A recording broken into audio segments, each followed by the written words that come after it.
So today is all about asking for the sale.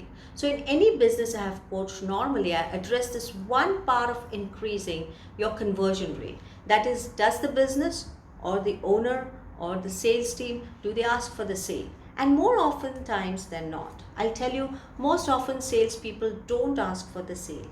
And I'll tell you the reason why. Firstly, obviously they want to have they don't want to have the feeling of rejection.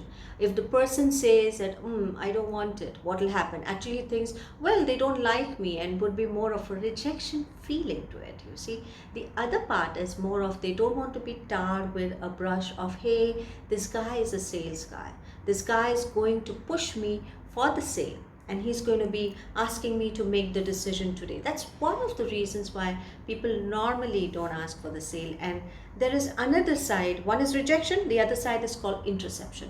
It's kind of the sixth sense, depends when your psyche scale is going to be, or whether you're going to be high or low on this particular one, that's the intraception. I'll tell you the different parts of it.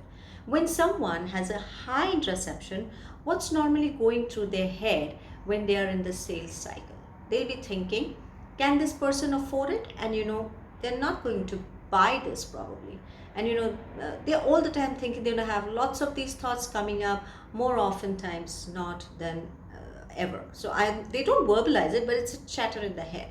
They don't ask for the sale. Such people at high intraception, even if they do, they ask without a conviction. Hey Bob, do you think you would need it? Do you need a help? People don't ask for the sale because their intraception is blocking it.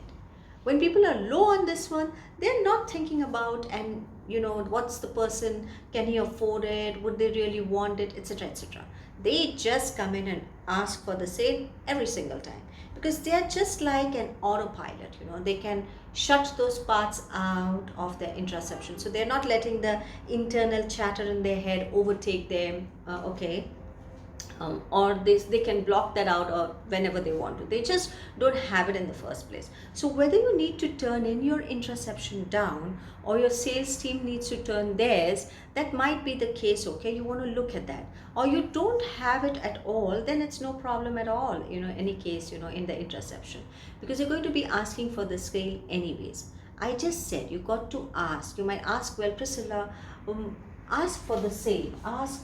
What is this number 7? On any planet, or you rate. There are lots of studies or books have shown that the best people need to ask for the sale, and they need to do number 7 times. Okay, so they're going to be asking for it, maybe not in a blatant way, but they would be asking questions around it. So you would like this today, wouldn't you, Bob? Is this for you, Bob? So there's a kind of semi-close conversation. Either way, when we look at people and they ask and they like a no or an objection or rejection, what happens? The average poor salespeople, what do? If they get one and get the rejection, if a salesperson gets it, what do?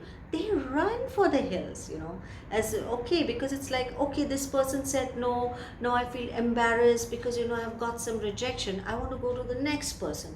So the rule of thumb is to stay in there, hang in there, maybe deal with some of those objections so that you don't feel rejected after the point.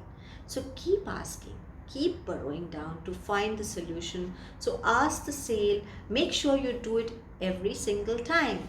Rejection versus intraception.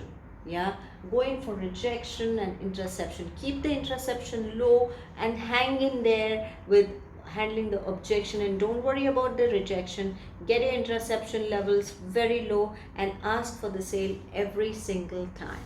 This is Priscilla Khambatta, changing lives of every committed business owner. Thank you.